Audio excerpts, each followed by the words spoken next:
Drought relief for California farmers is drying up. Federal officials are reducing the amount of water that they'll dole out this year. As Lisa Presipi shows us, this is putting growers on a lose-lose situation. They're feeling it from the north clear down to the south. The lack of water, the lack of snow, the lack of rainfall. Richard Bianchi is the manager of Sabor Farms in Hollister, growing leafy greens like romaine and spinach. But this year, he, along with other farmers in San Benito County, will receive no water from the federally controlled Central Valley Project. We've just had to adjust and rely more on those other sources. And for us, it's groundwater.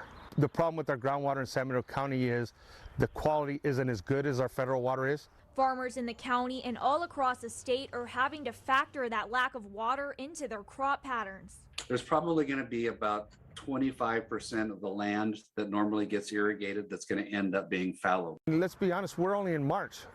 So yes, it could be that much, it could be considerably more. Jeff Catano is the general manager of the San Benito County Water District. He says last year he made the decision to release all 8,000 acre-feet of water the county had stored in local reservoirs for the growers. And crossed our fingers and hoped that something better would come, but it didn't. And it may take 2 or 3 years before they're filled back up to where they're in a really healthy position. And it may not just be farmers affected. The San Benito County Water District also delivers water to the city of Hollister, Sunny Slope Water District, and soon San Juan Bautista. I am going to get, at this point, at least some water for my urban customers, but the federal government is even looking at pulling that back and making that zero, which has never, ever, ever happened before.